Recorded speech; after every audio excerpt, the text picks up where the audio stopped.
Assalamualaikum warahmatullahi wabarakatuh. Perkenalkan, nama saya Ria Ziljannah dari jurusan Ilmu Komunikasi angkatan 2020 dengan NIM 2002-40141 kelas 6D. Video ini saya buat untuk memenuhi mata kuliah Manajemen Isu dan Krisis. Di sini saya akan memaparkan materi tentang pengertian, tujuan, dan urgensi manajemen isu dan krisis. Manajemen isu dan manajemen krisis sangat berkaitan reputasi. Oleh sebab itu, dua konsep ini termasuk dalam bidang kehumasan atau public relation.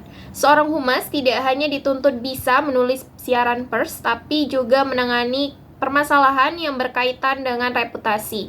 Melansir dari laman Institute for Public Relation, Elizabeth Dougall menyebutkan jika manajemen isu adalah suatu proses manajemen strategis antisipatif yang membantu sebuah organisasi atau kelompok perusahaan untuk mendeteksi dan merespon tren atau perubahan dengan tepat. Tak jauh beda, manajemen krisis juga merupakan sebuah manajemen strategi yang digunakan untuk menghadapi perubahan dalam konteks bersifat emergensi.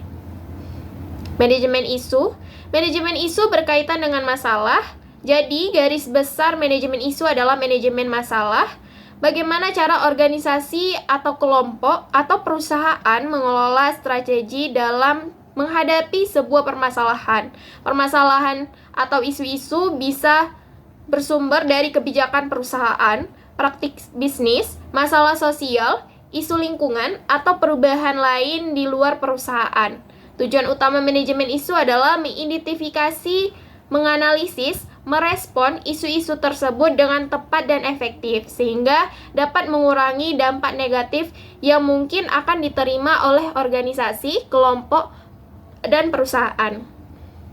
Langkah yang dilakukan dalam manajemen isu berupa memantau, mengidentifikasi, menganalisis, merencanakan respon, dan menerapkan tindakan yang relevan. Selanjutnya itu ada manajemen krisis. Manajemen krisis tak jauh berbeda dengan manajemen isu. Keduanya sama-sama dirancang untuk membantu organisasi, kelompok, dan perusahaan menghadapi tantangan. Bedanya, manajemen krisis diterapkan saat menghadapi sebuah tantangan yang tiba-tiba datang, signifikan, dan bersifat emergensi, sehingga keputusan yang dibuat harus lebih cepat dibanding manajemen isu.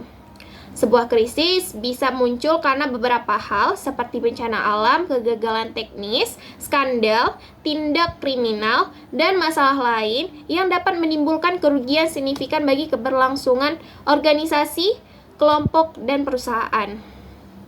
Tujuan manajemen krisis adalah mengurangi kerusakan yang disebabkan oleh krisis dengan cepat, tepat, dan efektif, sehingga reputasi dan keberlangsungan organisasi tetap terjaga. Praktik manajemen krisis tidak hanya dilakukan saat krisis saja, tapi dilakukan sebelum dan setelah krisis terjadi. Langkah-langkah yang dilakukan dalam manajemen krisis adalah perencanaan, respon darurat, komunikasi krisis, koordinasi tim, pemulihan, dan evaluasi. Pentingnya manajemen isu dan krisis. Manajemen isu dan manajemen krisis memiliki peran penting dalam sebuah organisasi, kelompok, atau perusahaan, dan berkaitan erat. Meski begitu, fokus dua konsep ini berbeda. Manajemen isu berfokus pada pengelolaan masalah yang berkembang dari waktu ke waktu menjadi isu publik. Sedangkan manajemen krisis berfokus pada respon dan penanganan situasi yang mendesak dan harus dilakukan penindakan segera. Seorang humas harus memahami dua konsep ini dalam kinerja mereka. Seorang humas juga harus bersiap dengan segala kondisi yang berkaitan dengan reputasi dan peka terhadap permasalahan yang ada di publik. Tanpa manajemen isu dan manajemen krisis, perusahaan akan kebingungan ketika menghadapi permasalahan, baik internal maupun eksternal. Dampak terburuknya adalah keberlangsungan organisasi atau kelompok atau perusahaan itu sendiri. Jika tidak bisa menangani permasalahan dan krisis dengan baik, sebuah perusahaan bisa saja bangkrut dan menghilang dari persaingan. Sekian dari saya, pengertian, tujuan, dan urgensi Manajemen Isu dan Krisis.